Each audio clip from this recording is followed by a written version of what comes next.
Before we get started, if you haven't heard about Anchor by Spotify, it's the easiest way to make a podcast with everything you need all in one place.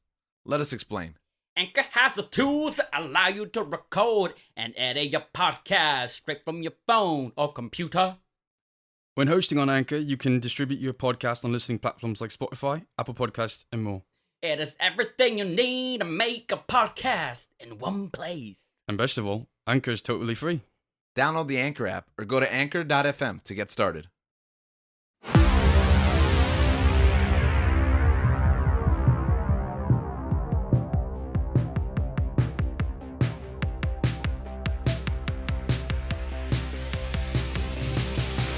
Welcome to another episode of Searching for MacGuffin with your host, George. Gabe. And Link. I'm back, baby. Welcome back. Thank you. How was Russia? I was not in Russia. That was a bit. Oh, okay. We're allowed to say where you were? Yeah, you were allowed to. Yeah, Because I wasn't sure. You know how sometimes you're private. No, and like, I really appreciate, by the way, you guys respecting my privacy. I'm really big into privacy, but my wife's Instagram is not. So I was in Hawaii and Alaska and Canada. Technically LA, Hawaii, Alaska, Canada, and then back home here, the beautiful city of Miami, Florida. But yeah, I was gone for 21 days thanks to flight delays, 22 days. So nearly a month, over 3 weeks. And I got to enjoy the show without me. So thanks for holding down the fort while I was gone. You're welcome. Thanks, Link. Yeah. Thanks, Dan. Yeah. Dan isn't here today for medical reasons, which is ironic because as I took a step away from the show, I know in the past I've kind of limited or minimized Dan's role on the show. Maybe even some might say denigrated when I said that he wasn't a real host. But, you know, I learned this month as he sat in my chair and took over the studio. I was going to say he's, you know, finally in my eyes, a full part of this hosting team. But also he's not here today, so to hear that. So I guess maybe I'll bring it up next week. Probably not. I'll probably forget about it. Yeah, let's not tell him. Yeah. Also, now that you're back. Yeah. Asterisk. Yeah, you were right. Yeah. What did I say? I said asterisk? Yeah. Yeah, I'm going to give up my card as an English teacher. I think it was once. You know what? I'm not even going to rationalize or give it before I'm wrong again. Absolutely is a word and the correct form. So you waited a month to tell me that? Like on air? Yeah, I think it was the last episode I was about to say it. And then I was like, no, I should probably just wait until you're back. So. Yeah. So I am fallible. Justice for Dan. Too bad he's not here to claim it. Yeah. So I have a lot to say, but this is not a monthly.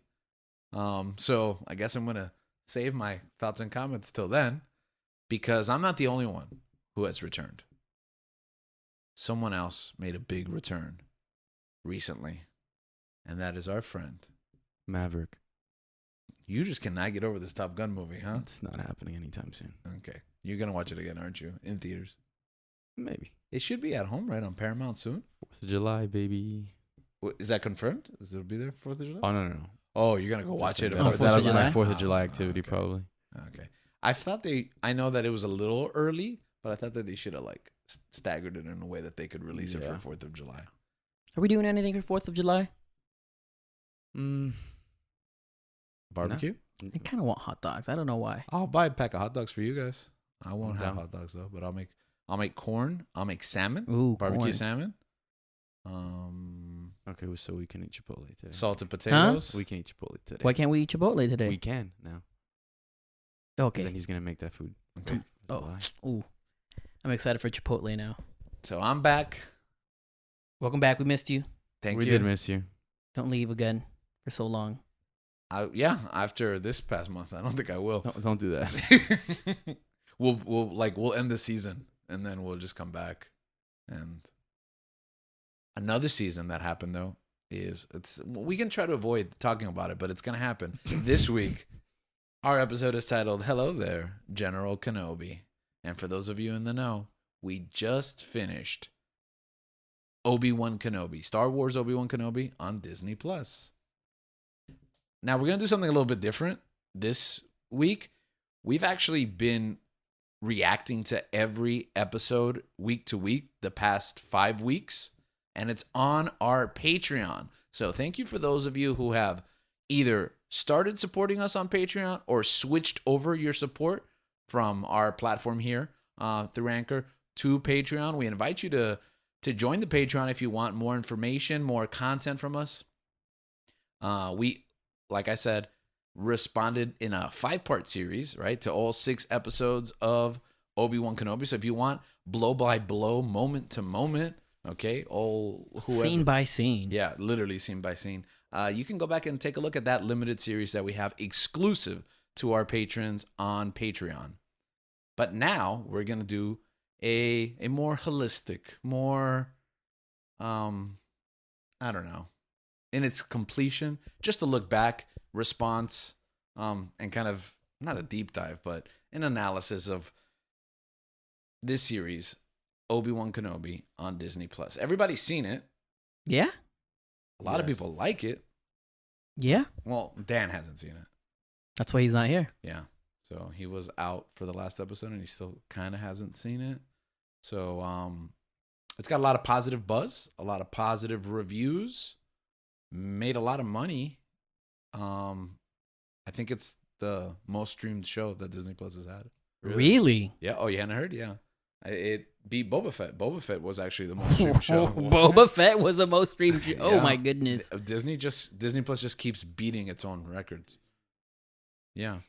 So, I mean, listen, these shows are big budget, and you could argue about the quality, like that they're very well done. Obviously, they put a lot of work and time into it. But I also think Disney Plus is hot right now. So whatever show drops, everyone's going to watch it. Yeah. Netflix went through this phase, I think, where it was like whatever the new Netflix thing was the biggest thing ever. Mm-hmm. You know, I think that's how Stranger Things got as big as it did. You had movies like, you know, that Adam Sandler, Jennifer Aniston murder mystery movie that was like the biggest movie ever on streaming just because. Yeah, I wonder, was that during the pandemic? Yeah, it was I didn't watch that. Yeah, it was during the pandemic. I didn't watch it. It's bad. You know what I did watch? What? That new Adam Sandler movie about basketball? Hustle? That movie was great. This is the first time I'm hearing about it. Yeah, that movie was good. And it's on Netflix. I heard it was good. Is it like a serious movie or? Yeah. Oh, Hey, yeah, I really enjoyed it, yeah. Yeah, nowadays Adam Sandler, if it's a comedy, it's not good, but if it's like a serious movie, then. Oh, yeah. Yeah, okay, I'll check it out. I still haven't seen Uncut Gems. Is that bad? Oh, that's another good one. Yeah. That's a great good. one. I don't know if you'll enjoy it though. Yeah, because of drugs and cursing and stuff? It's sad. It's just like it's dark. darker tone. Yeah, Yeah. it's darkish. Oh, speaking of dark, how about Obi-Wan Kenobi, huh? That was a dark series. No? No? I thought it was colorful, you know, a lot of red and blue. No, I didn't think it was colorful. I thought it was just a lot of darkly lit scenes, but we'll talk about that. I think they're more lightly. I think they're more scenes that are lit than dark scenes. Oh, okay. Okay, so what were your expectations going into this show? Because I think expectations plays a big part. I think, yeah, it's a reason why so many people watched it. Right? They were able to beat that record. And I had big expectations for the show. I mean, we've all dreamt about having an Obi-Wan movie, Yes. right? Mm-hmm. That was my first expectation. I was like, we're gonna get an Obi-Wan movie with him in the desert, and it's just gonna be him as a hermit and protecting Luke in the shadows. That was your expectation when they announced this show? No, But this Oh. has been yeah. my expectation Since Disney took for over. years. And they're like, you had this before Disney took over, or once Disney was like, we're doing Star Wars stories, Solo, Rogue One? I think before Disney, like I always I mean, maybe not like a movie, but I always thought about a story like with Obi-Wan, like what he did during the time. Okay. And I was like, no, I mean, Ewan McGregor's young enough; they can do something Mhm. with him. Right. But I think when Disney did buy them, I think that became more of that entered the realm of possibility more, to make a project like that. When I heard that this was announced and that it was a show, I was like, I wanted a movie, but I mean, this is cool. I mean, obviously they were coming out with their platform and they were bringing out shows, so I was like, we'll see how it goes. I thought a show was better than a movie. Mm-hmm. When I found out about it, I'm like, okay, I'd rather have a show than a movie because I get more. You know, movies 2 hours. Yeah. 2 hours and a half. You know, this is more, and that's what I wanted. Like, I want this to be as long as The Mandalorian, and I got that. You got more. I got more. You got more. We all got more. So going back to what you said about thinking about this story before Disney even bought Star Wars and rebooted the sequels, it's interesting because now I'm looking back and remembering that we envisioned a Star Wars story, quote unquote, even before, when there was only 1, 2, 3, 4, 5, and 6. Mm-hmm. We thought, oh, what if one day there was a Yoda movie? What if one day there was a Darth Maul movie? What if one day, like, I've always was thought an Obi-Wan. about I've always thought about stuff like what Luke was up to after Return. Like, I've always thought about that. I mean, I guess a lot of people have, which I guess is why they have such strong opinions in the sequels, but it is what it is. Yeah. And what Link said, that he was excited about a TV show because it was more time. More time, yeah. And I mean, this is one of Link's favorite characters, if not his favorite character. Yeah, right? In Star Wars? He is my favorite Star Wars character. I think Obi-Wan is the best Jedi. So I was really happy that we're gonna get a show, and because with the movies are great, right? But with the show, you get to like savor it. You get to deep dive, extend the story, character moments, the plot. You get me. You can get something. You can build something up, right? or so we believed. But because that's the expectation for me when they said they were doing this. I was like, perfect, because we're gonna have a 6-hour movie. You know, I'm thinking Disney is pouring money into this, and it's not that they haven't done it, because I feel like Mandalorian is like a 6-hour Star Wars movie. Yeah. Like every season, I feel like it's big budget. It feels, well lit, well acted. The story, yes, it's episodic, but I think it's film quality. And I guess that's what I thought we were going to get, like a 4 to 6 hour movie quality. Me personally, I don't think that's what we got, but a lot of people seem to be happy with the final product. And I'm happy for them. Yeah, I'm happy for them too. I envy you. I wish I were you. I wish I were happy for the final product. Yeah. But I'm not happy with the final product. All and right. because I'm not happy and I see you guys being happy, And you're jealous. I just want to go and... No, I can't even joke around with this anymore. Never mind. I was going to say I just want to go and destroy younglings, but... Yeah. Oh, Yeah. wow, yeah. Yeah. No, yeah. Can't joke around like that. But you I went said ahead it and said anyway. it anyways, yeah. I thought you were going to talk about drinking Ewan McGregor's bathwater, which you did repeatedly. No, What? it's not bath water. Oh, I'm sorry. What was it? What do you Back guys- to Back to tank water. Back to tank What? water. He makes this joke all throughout the Patreon It's series. the first episode. Yeah, but Gabriel hasn't got around to listening to it because he wasn't on it. Because I was on one of them, right?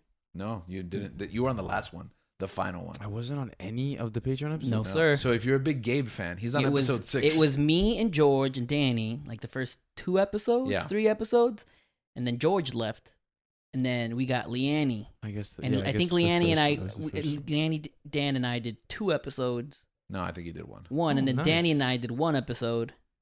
No, I don't.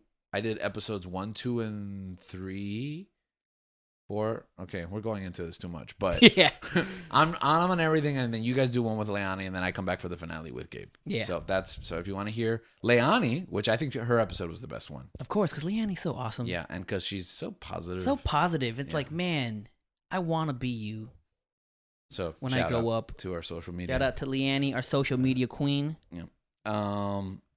So that was how that broke down. But I lost our train of thought. Where were we? Talking about expectations about Obi-Wan.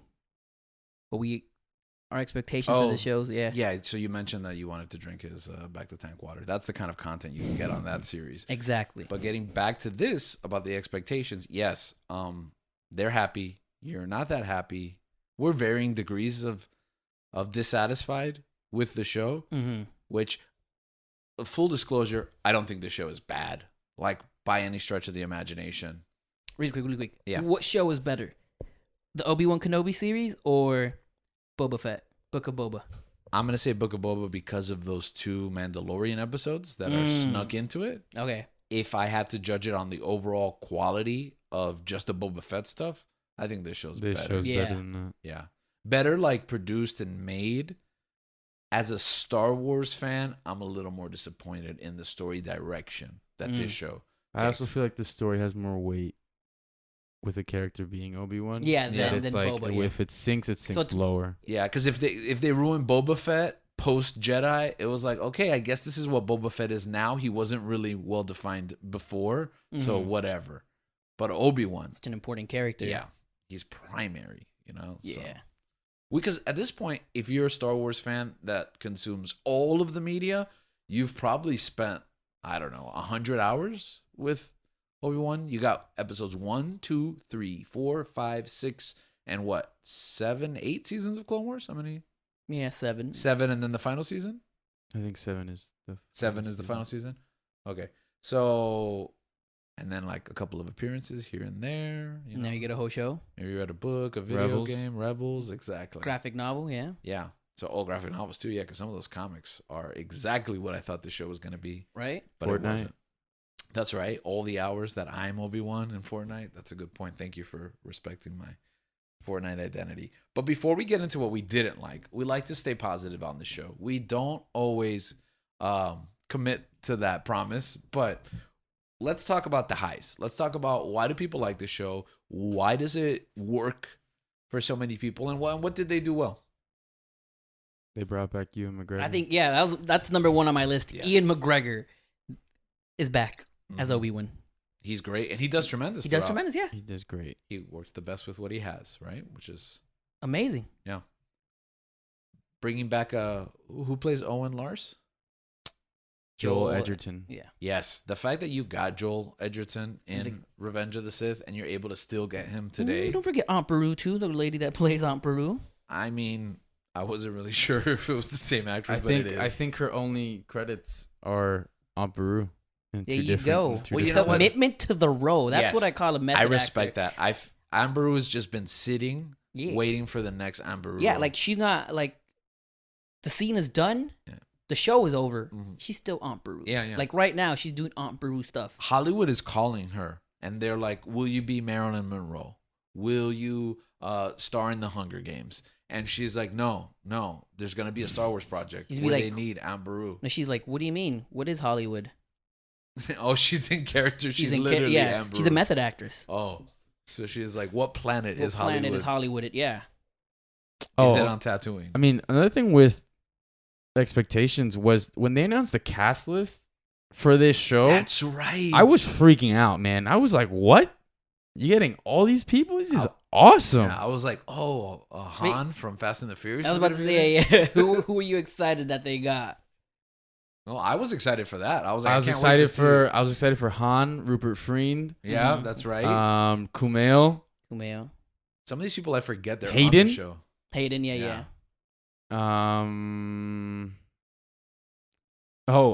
Shaved Ice. You were excited for him? I love Shaved Ice. Ice Cube's That's son. Ice Cube's son. What's his name? He plays O'Shea Something Jackson, Jackson. Jr. Oh, his name on the show? Yeah. Oh, Roken. Roken. Yeah. But yes, his real name is, again, Jimmy's coming. Jimmy came back. Jimmy Smith. Jimmy Smith Smits. came- yeah, Schmitz. And he looks great. He looks older than he does in Rogue One 10 years from now, but that's okay. That's fine, I guess. Actually, the age of the actors and how they appeared, I guess we'll talk about that a little later on, but the choices they made, some of them were controversial, not necessarily in a bad way, but I know different people had different opinions about it. But let's focus on the positives. So the cast. Yeah, they had a great cast. Great cast. What else? A high for me Mm-hmm. is Leia. I loved Leia. I love seeing little Leia. I like the actress that played Leia. I think she did a great job.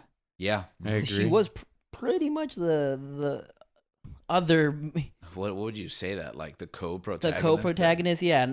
The And duo tag. Yeah, she's like the second most important.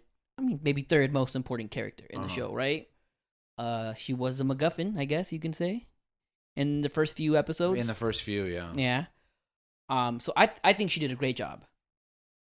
I liked her. Yeah. I liked her. I liked little Leia. I feel like maybe she was a little overexposed too much on the show. Yeah. We're talking about positives. Yes, so, yes, absolutely. So yeah, it's just hard to. Sometimes it's when hard I'm to talking separate. about things I don't like, I'm also going to include little Oh, Leia. okay, got it. Yeah, So, yeah. yeah, because it's hard to go back and forth because I think you know what. I say this way too much on this show, but I feel like this show is a tale of two shows because it's like the positives are also the negatives in a weird way. Because this show operates on two levels. It operates as a television series, which I think the show is good. I would even say it's strong.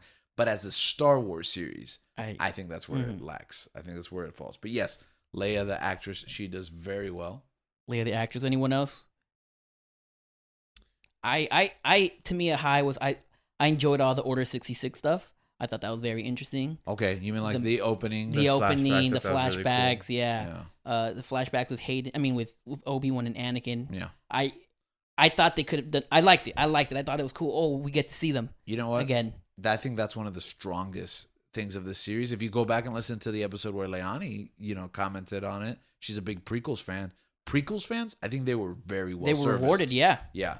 This is the perfect prequel sequel, if that makes sense. Like the middle chapter that connects the prequels to the original trilogy. So if you're a prequel fan, which I'm not, but if you are a prequels fan, I think you got a lot served on your plate here. And I think that's what's strongest. It's better than the prequels, in my opinion. I don't know how you guys feel about that. Yeah.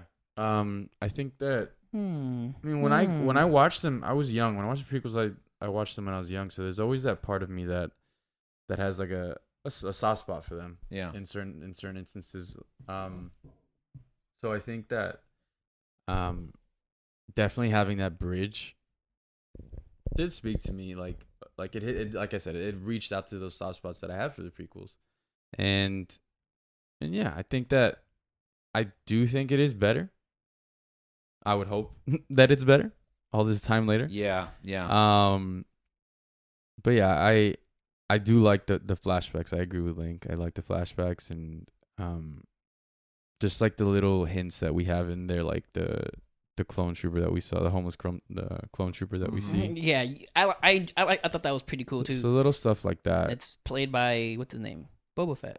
Tamora Morrison. Yeah. No, I think you mean Jango Fett. Jango Fett. Oh no, I think you it's mean played by the Rex. guy.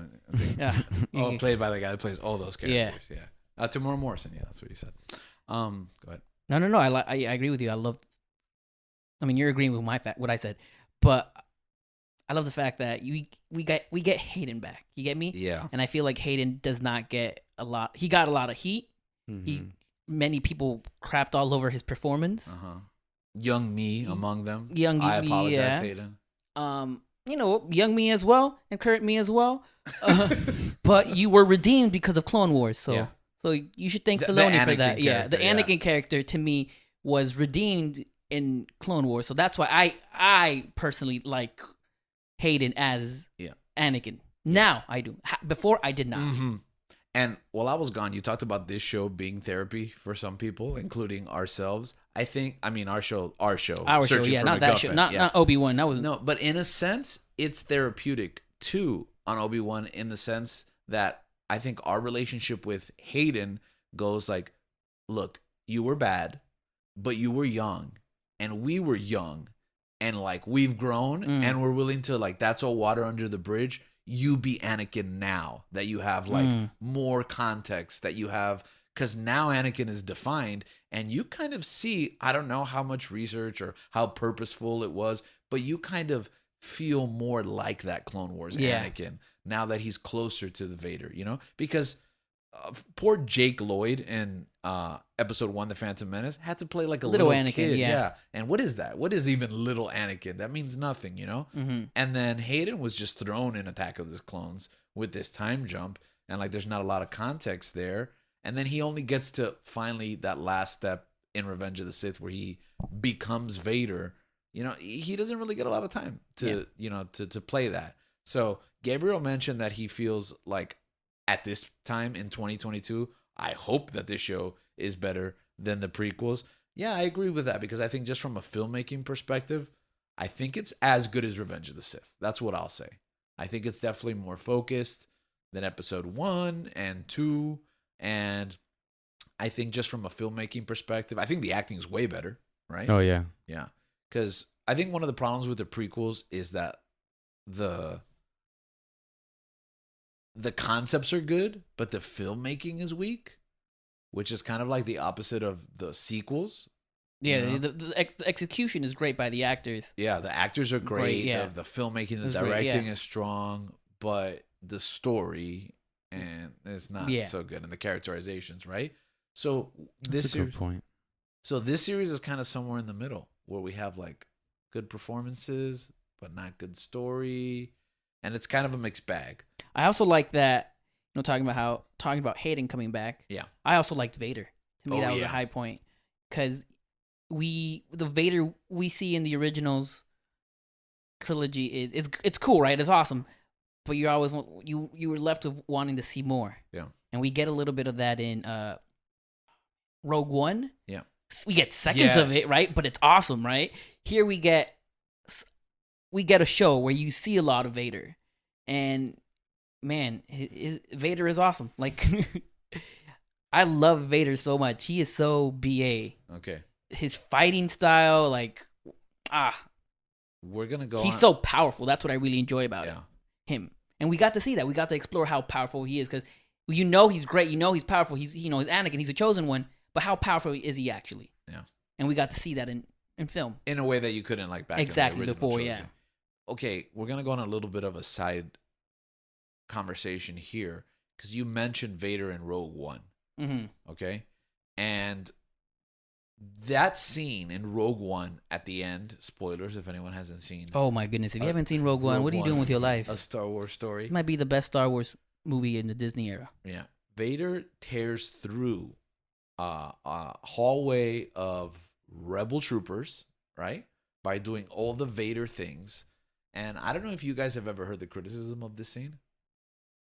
What? Yeah. Yeah, why would anyone criticize this scene? The face of shock on Gabriel as he turned to me. Like, he woke up instantly. What do you mean? Okay, so I'm going to contextualize this scene for you now, and then I'm going to juxtapose it with what we felt about Vader in this series, especially towards the end. Some fans and critics feel that Vader is too powerful in that Rogue One scene, where it kind of breaks the suspension of disbelief in 4, 5, and 6. Where, like, if he can do this in this hallway, like, why don't the fights go a different way later on in the series? The second part of that criticism is Vader's the bad guy. And if you make him too cool, then you've usurped the emotional connection that the audience has with the villain.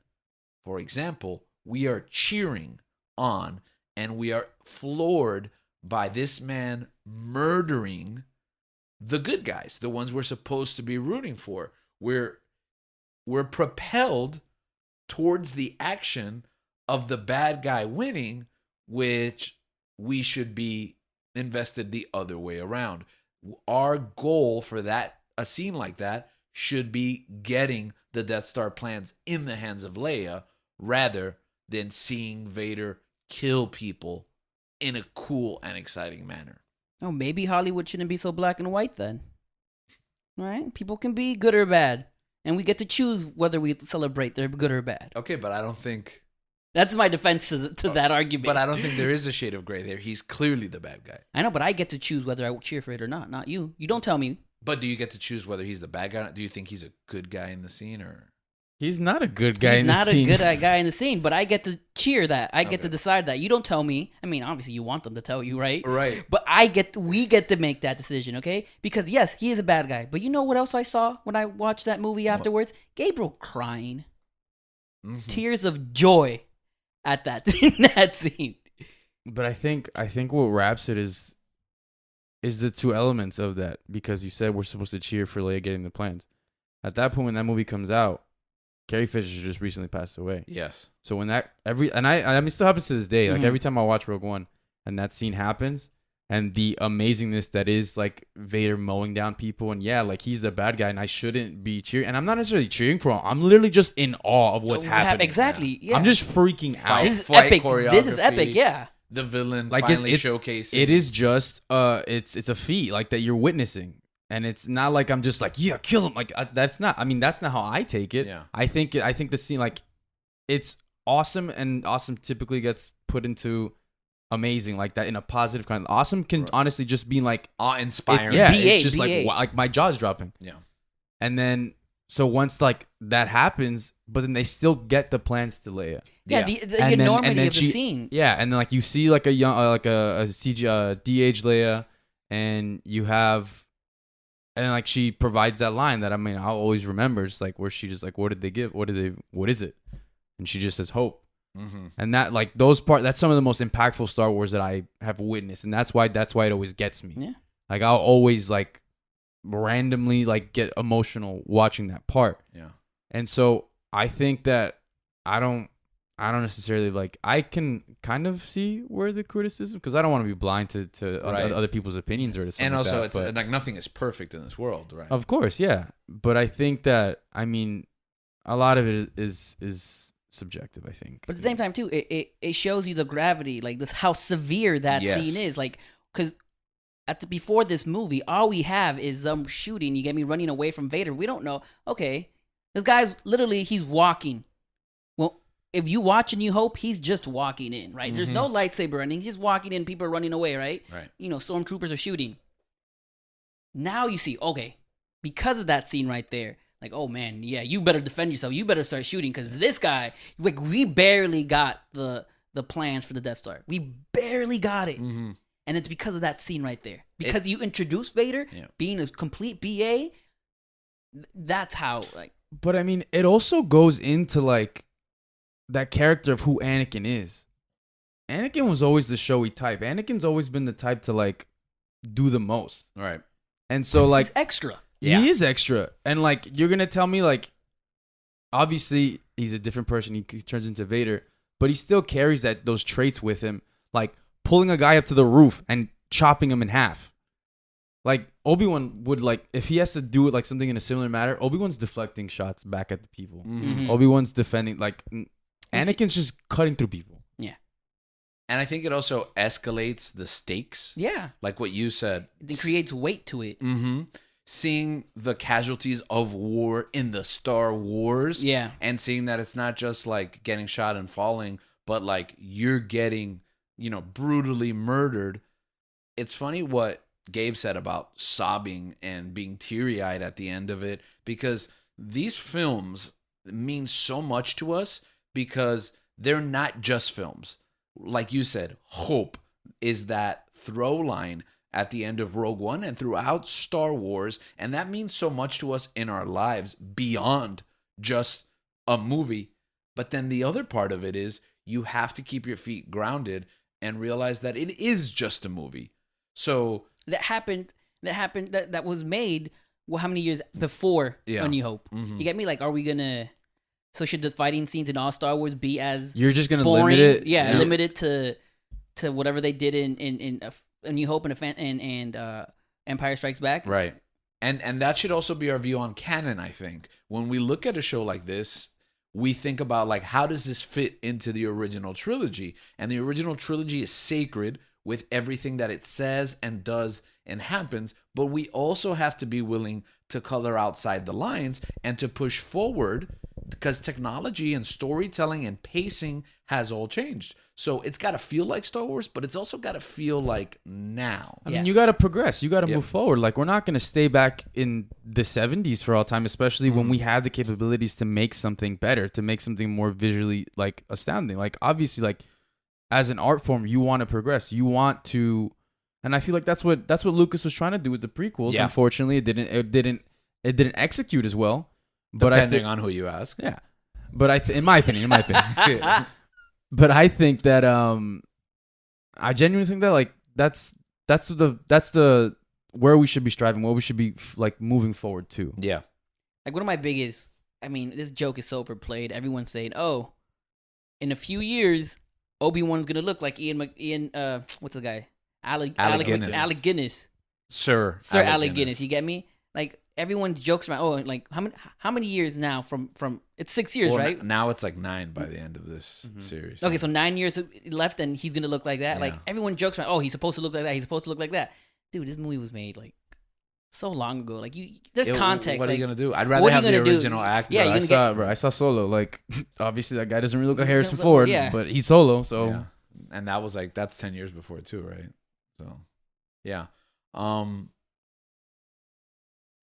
that we had that conversation, going back before I move on, are there any other positives? Because I'm gonna expand on that conversation that we had regarding that scene in Rogue One and how it applies to this series.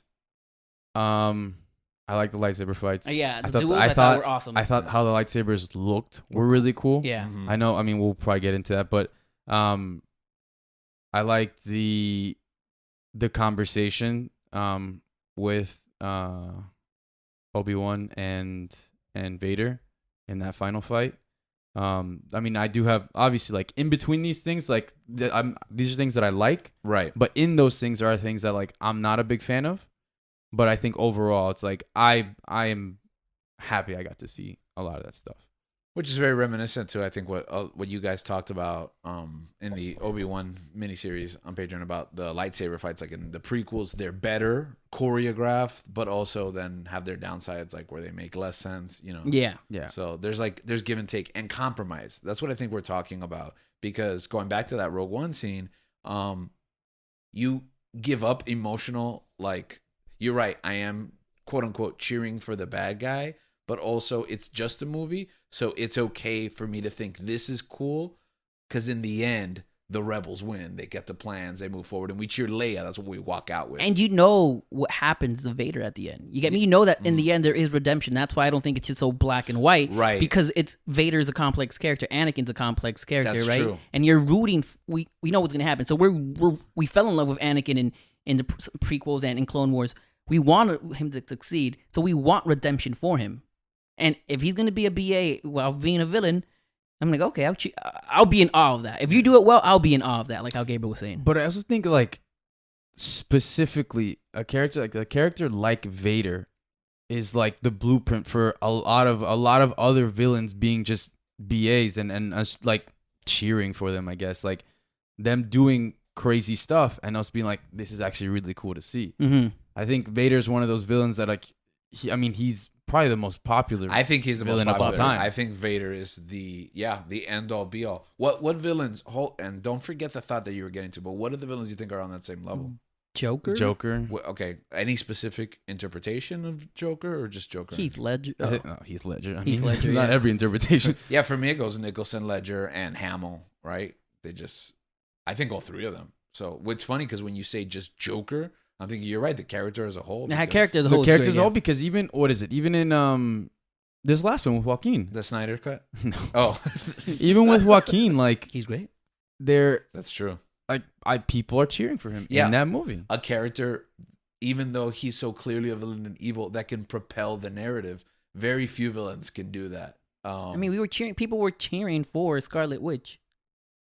That also did happen. I wouldn't say she's on the same level. I wouldn't say she's on the same level, but people were complex. People were cheering. Okay, but you know what? I'll disqualify Scarlet Witch from that conversation because Scarlet Witch gets to be a hero for like 10 years and then turn heel, so to speak. Turn bad. So it's like you have all of these, like you have all this good momentum, so you don't feel that bad about cheering for her. We're talking about Vader and Joker never being good per se. And I guess the prequels complicates that for Anakin. Yeah. But Vader in the suit and Joker are pure villains, and you still cheer them because of how good at being a villain they are. It's a good villain, man. Like, I mean, you're the hero's only as good as a villain. Yes. Right. Yes. And who is a better character in The Dark Knight, Batman or the Joker? I mean, in The Dark Knight, I would say it's Joker. Exactly. Joker. I would even say in Batman '89, it's Joker too. You know, maybe even in the animated series, it might also be the Joker. Yeah, your hero's only as good as a villain. Yeah. And I mean, Luke's not as cool as Vader. He's not. Cool as Luke is. Although, I don't know, man. Luke and Mandalorian. I mean, that's cheating. No, but like in the times of like OT, like with obviously Vader is carrying that trilogy. It's about them, Mhm. but I think that Vader is the villain is carrying that story. Any other villains? Thanos. I was thinking Thanos. You know, from a I'm trying to cinematic perspective, yeah, they did a think great so. job building him. Yeah, Thanos. because he's carrying the story too. think. Mhm. Yeah, I mean, they're few and far between. yeah. I mean, Yeah, it all I'm depends sure on if we, how. Like, look at if, the list, you I could- think it all depends on the media we're talking about. Because if Yeah. we're talking about film, then yeah, the ones I think we we're said. talking about film and TV. Okay. Yeah. Because if I mean, some of the to me great villains, no matter I Yeah, think we can get into like literature, Yeah. Moriarty. You know, I do. I mean, we do see Moriarty though, Yeah. and he's great. He's Yeah. also great. That's a great point. I mean, I think Kingpin's probably the best villain in the DC.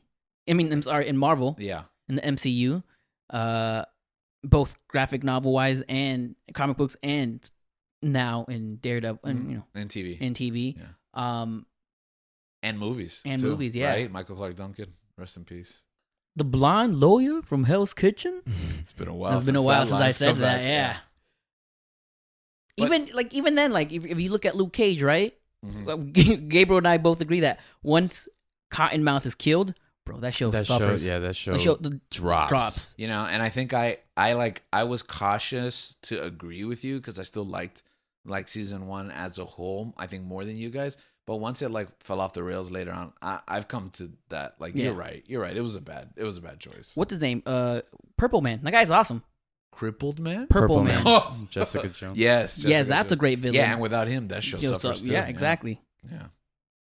So once again, few and far between. So Vader is this. He is the best, yeah. quintessential villain, which I think is why our expectations that we talked about and the good that is on this show then leads us to what we didn't like about it. And I think it's all that this show has to live up to. It has to live up to the mythos of Star Wars, the chronology of Star Wars. And they're not free for Vader and Obi-Wan to be who or whatever they want. They have to live up to who and what they already have been established as. So just because you brought back these two, Ewan McGregor, Hayden Christensen, you're bringing back Vader and Obi-Wan.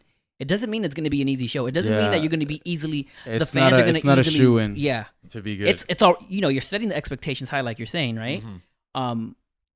We're all more excited. You get me? We go in with a positive mindset that this is going to be awesome, right?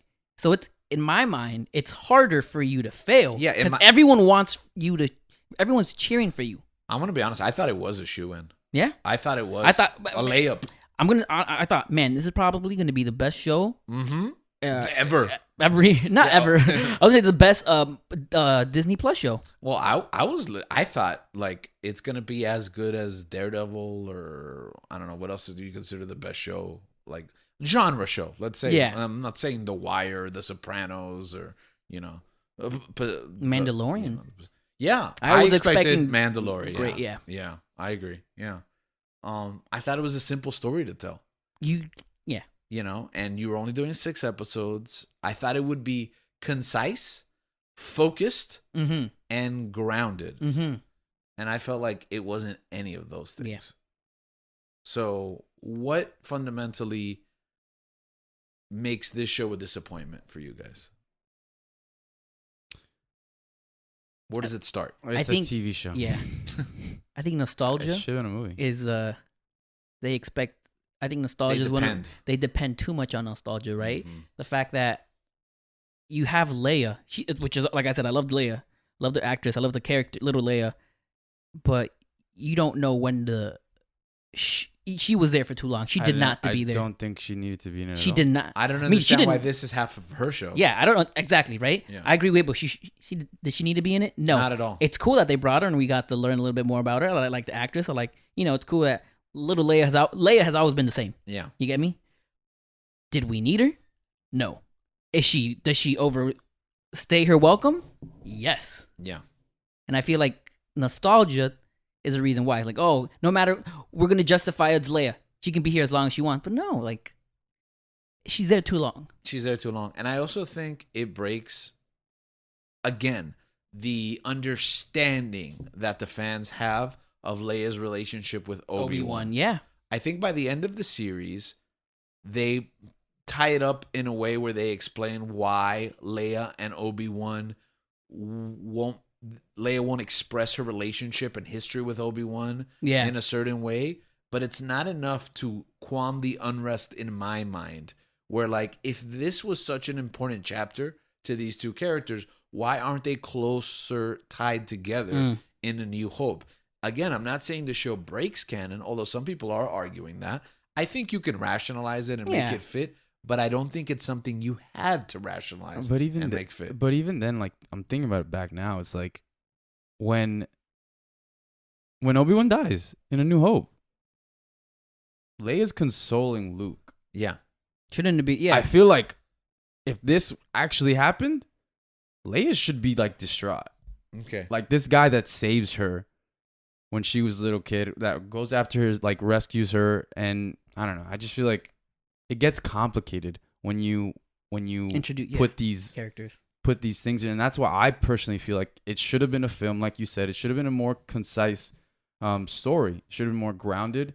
And I feel like with the show, I think it gets into more problems, especially with its character that we know where this character's going. What I love about Mandalorian is, like, I don't know anything about him. And, like, seeing that week to week, having, like, building that world up, I don't have really expectations or know what to expect because the galaxy is huge. Yeah. It's a period we haven't covered with a character we haven't seen. Exactly. And I think that a show for those purposes, works beautifully. I think that Obi-Wan should have been just a 2-hour film, a 2.5 hour, or whatever, 220. Go 3. Whatever, let's do it. Go 3, yeah. But I think that just helps with a lot of the wrong steps that they have in the show.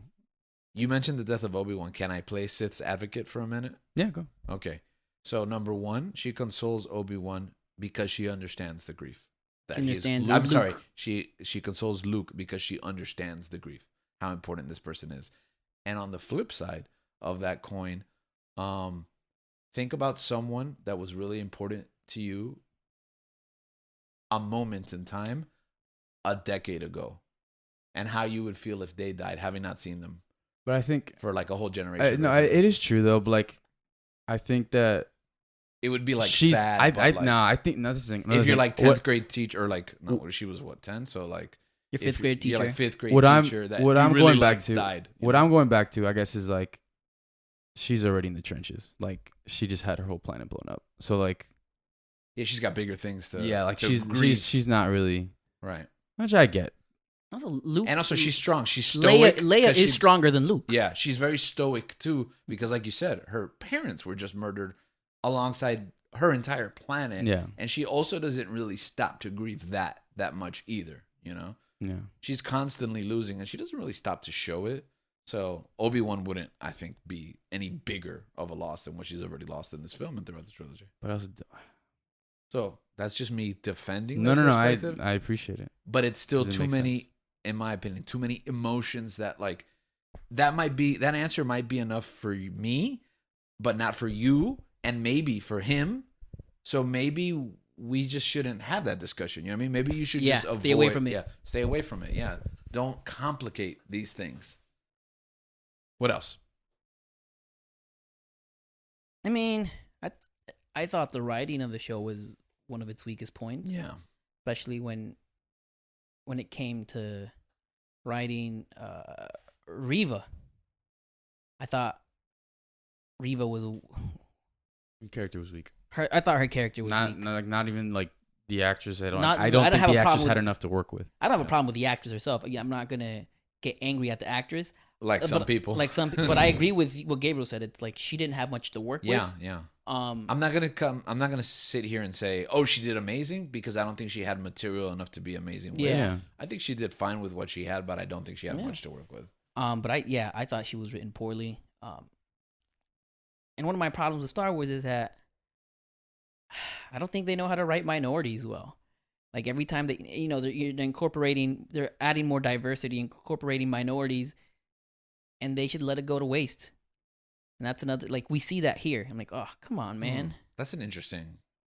I don't really see, and maybe you have to like unpack that a little bit more. But Finn, Oscar Isaac, with that character, Oscar Isaac didn't do much either. Kelly Marie Tran, like, you introduce all these great characters, but I mean, diverse actors. If you're not holding a lightsaber, but yeah, honestly, Well, like, okay, so then ultimately, I don't know if it's a race thing. And speaking as a minority, I don't know if it's that they don't know how to write, or they just don't know how to write characters. I think it's more on that side. I don't The think cast that's is becoming more diverse naturally, but I just don't think they know how to write new characters. They probably don't. But I mean, they knew how to write Kylo well.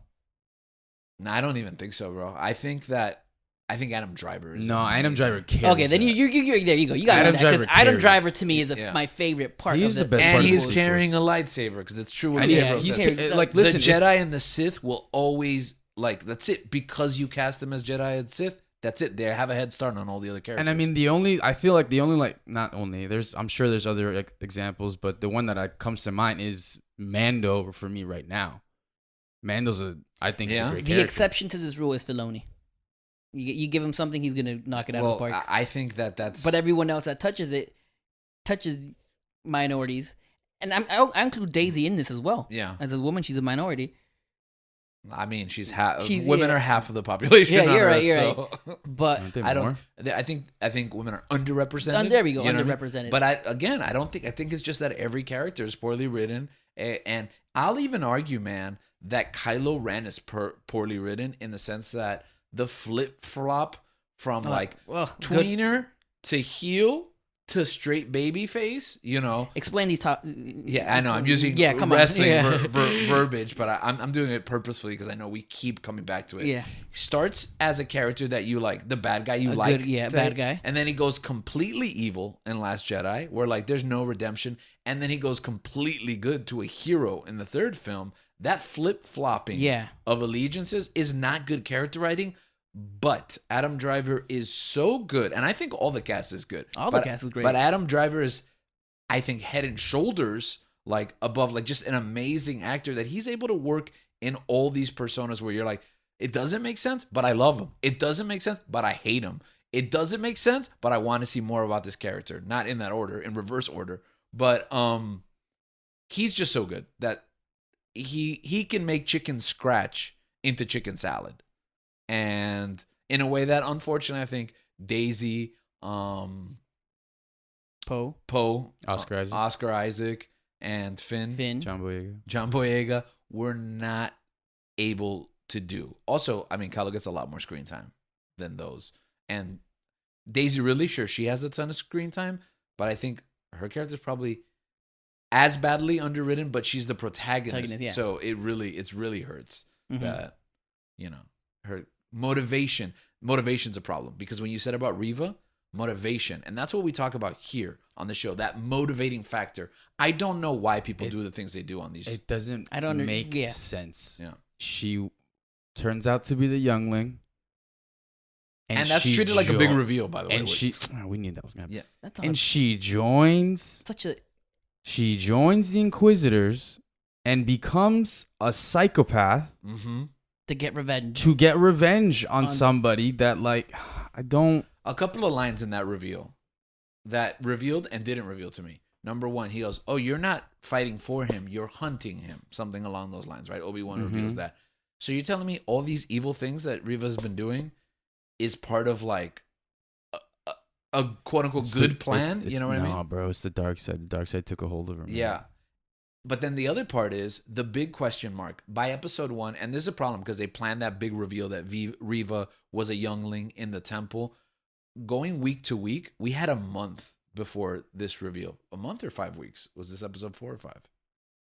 You remember? What was where they reveal? Yeah, 4. Okay. So we had a month. Yeah. Everyone. 3 weeks. You, me, all our friends and family, TikTok, Instagram, Twitter, we all figured it out. We all knew that was her. Yeah. We had a month to mull over. If I figured it out, then anyone can figure it out. That moment carries no weight. The one question we had is, how are they going to explain that she knows that Anakin is Vader?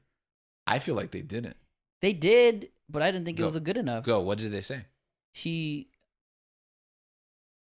What did they say? I thought you said they did. They did. She saw him, right? She saw him kill younglings. And she felt the same presence in No, they Vader. No, they never said that. That's why I reasoned. Irrational, but they didn't say that. Me too.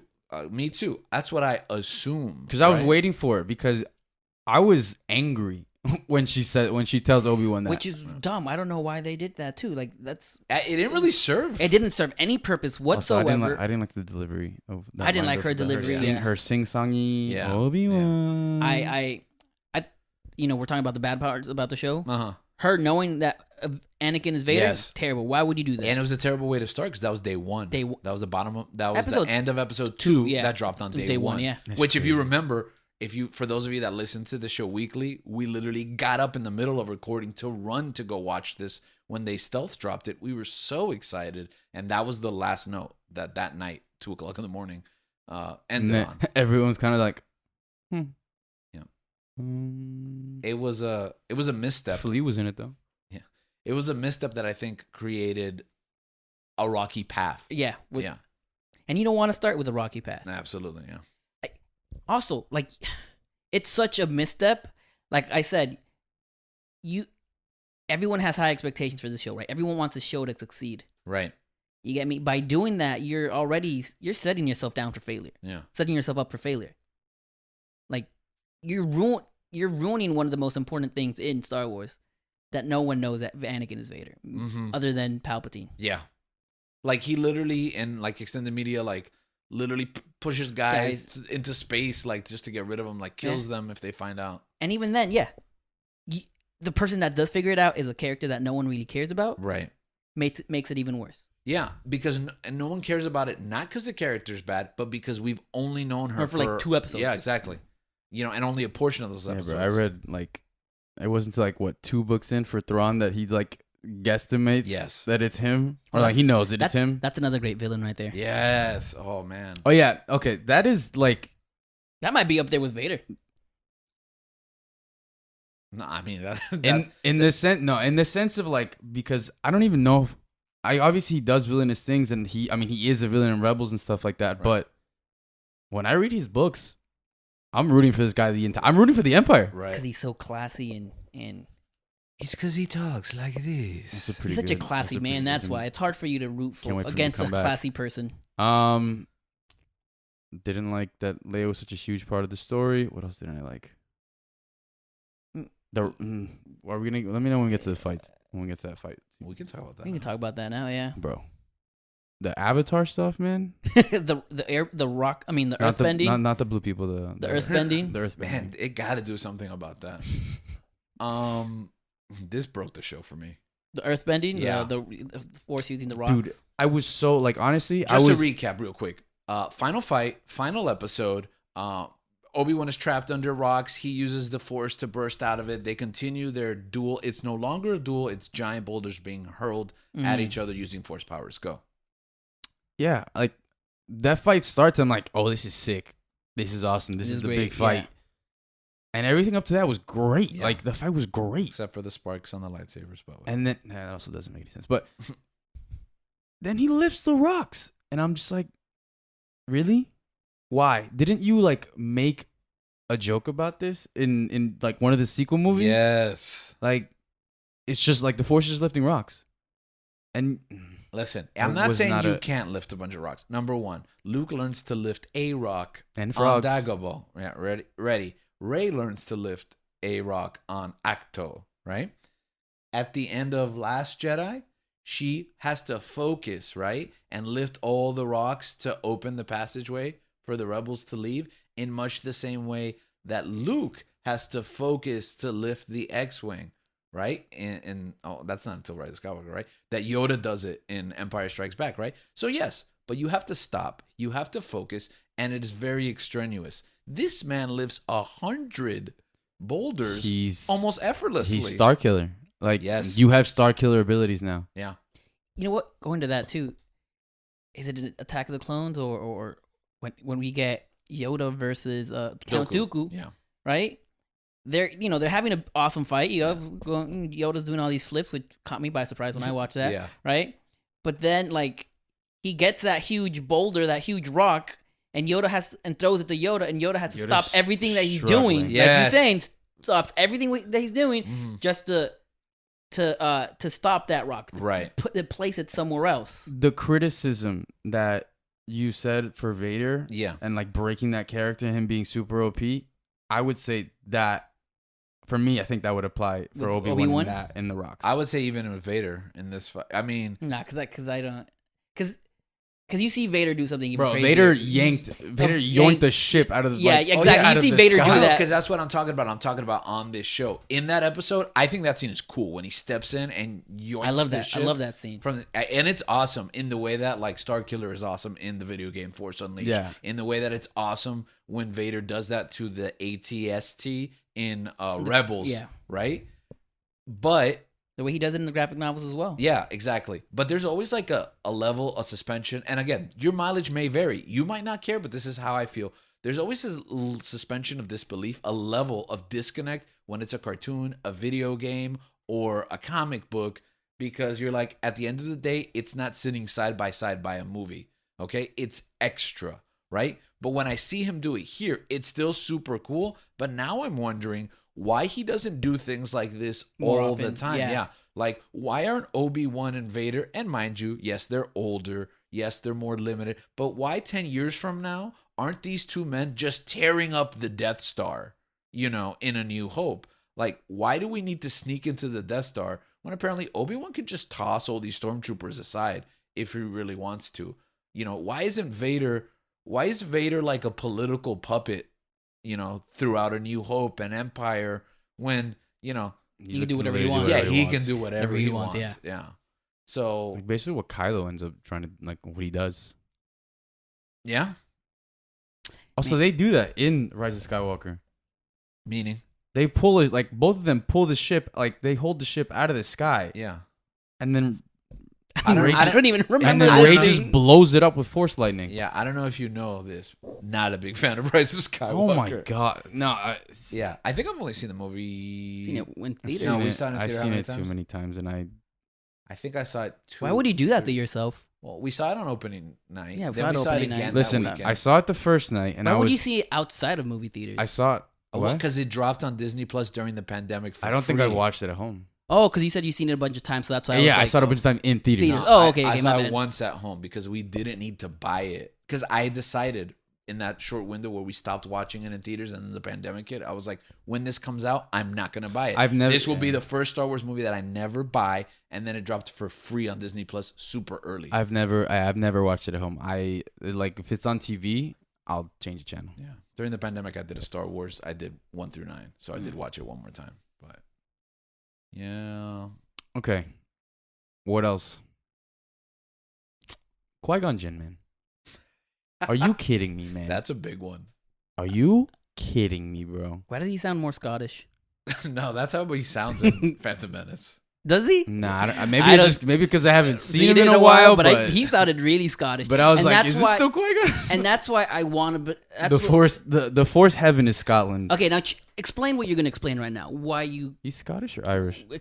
explain your He's reasoning. Scottish. No, he's He's Irish. Yeah, he's Irish. Oh, Irish. Yeah, whatever. I'm sorry. Please, Forgive me. apologies to our fans in Ireland. Apologies to Scotland. Liam Neeson. I think we have in Ireland, but not We in do. Scotland. Forgive so. me. Forgive me, Dairy Girls. I love that show. I love Ireland. I don't think it's the Dairy Girls that are listening to the show, though. They I will love- one day. Although I hope. I hope one day. What were you gonna say? No. You explain your Yeah, what? why you don't like the. Oh, that scene. okay. So Gabriel Your explained gripe with the. why from a like thematic, contextual level, and then I'll explain from a technical, And which then I I'll- assume is what you're. And then I'll explain why I think the opposite. Okay, What go are we ahead. talking about? You explain why you didn't like it from a thematic level. Like, what were your expectation of Qui-Gon. Qui-Gon Qui-Gon. and what you got? Because honestly, I think the big gripe is they were building to this from the very beginning, Yeah. right? High expectations. Yeah. You get me? Like when people think, oh, what's going on in this time? Well, you kind of expect Qui-Gon in the show, No, right? not In the only movie. that, But you are doing it in your own show. Yeah. It's one thing to have expectations that you don't really necessarily know if you're can't gonna put get that it. on us, Yeah. right? But you're doing it in your first episode of your show. He's reaching out Yeah, to try yeah. to communicate with Obi-Wan. But my thing is, this was touted as a miniseries, it was a limited series, on the one-time thing. Show's over, the story with Obi-Wan, that's it. Mm. When I finished the last episode, and Qui-Gon comes out, and they head off into the canyon, I was like, there's no way that these people made this show thinking that there wasn't gonna be season 2. Why? First of all, even with Reva, Reva still being alive, and I mean, she's probably Being gonna get redeemed in a way, yeah. Yeah, Well, being redeemed and probably gonna get a show on her for herself. But even then, By the way, I just realized we never spoiler warning this episode, but continue. Oh, I'm sorry. it is what guys, it is. Spoilers. Guys, Spoilers. spoilers. Anakin dies. But not really. So Reva. Okay, so Reva, and then because in my head, when they announced the show, I thought it was gonna be Obi-Wan going through really hard times, and Qui-Gon kind of being a therapist for him and like a teacher, a master, All throughout from the beginning. from maybe Maybe second, third episode. Right, But okay. I'm saying he has to be like Right. more than 4 lines. His Obi-Wan. Right? Yes. He models. Qui-Gon serves to Obi what Obi Well, will Obi-Wan be needs to to Luke. Like Right. that's Yeah. literally what I had in mind. That's That's not even like an expectation. That's like obvious. You have to. That's what you obviously have to do, right? Which is why when we watched the last episode, when I watched it with Link, I was like, At 2 a.m. this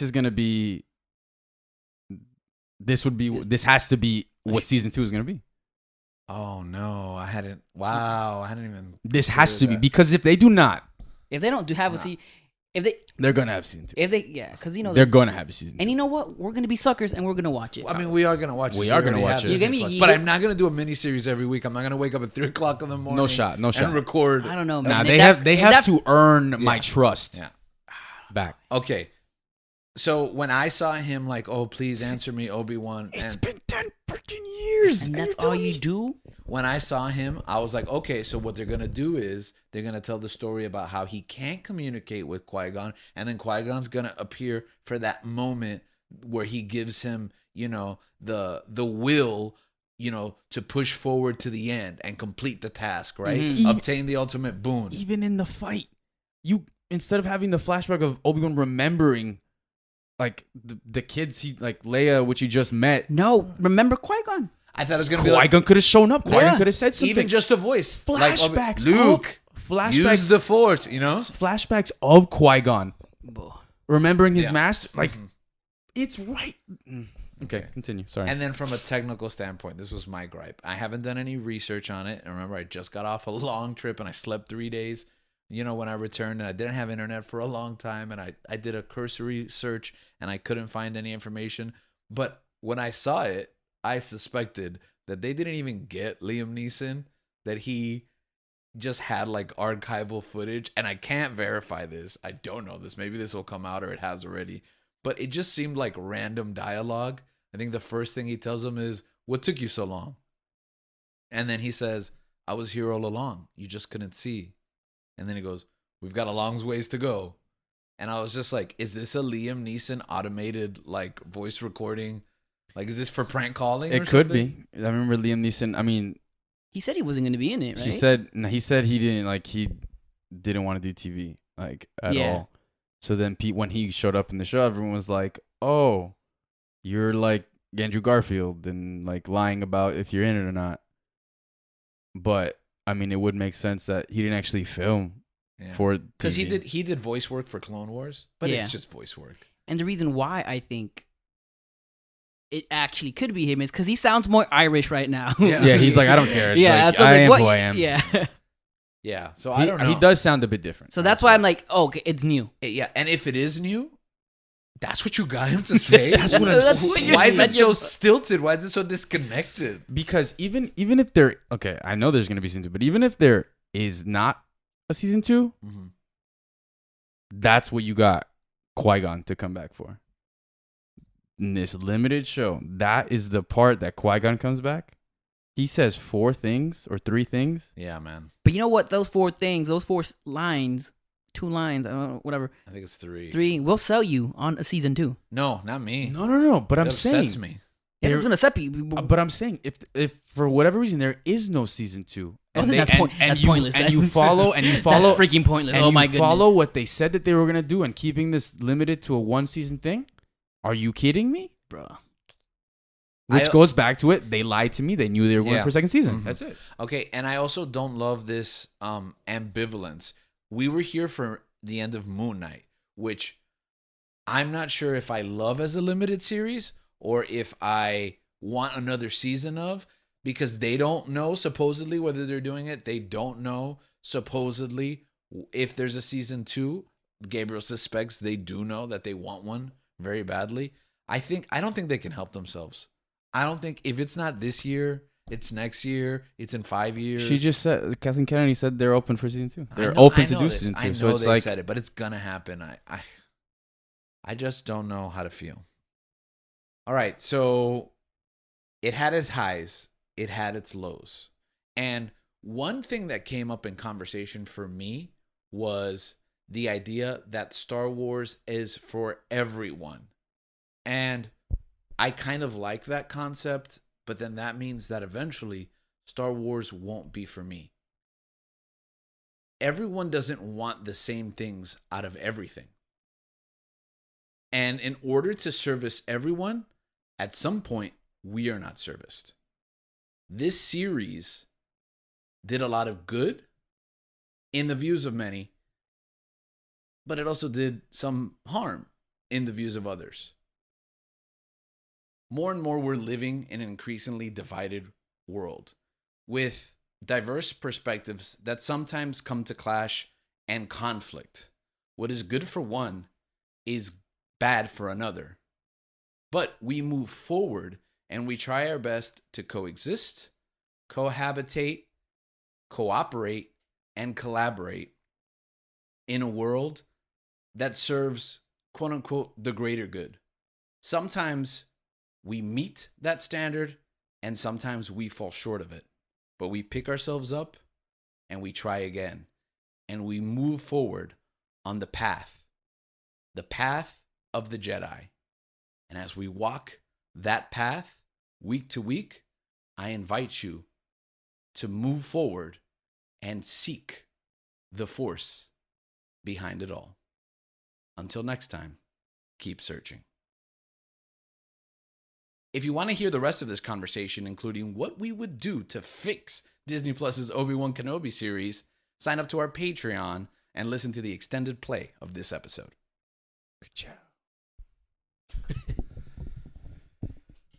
All right.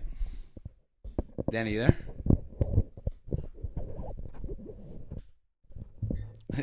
Oh, okay. Sorry, that's just one clap there, okay? And then we're going to go into our extended play now.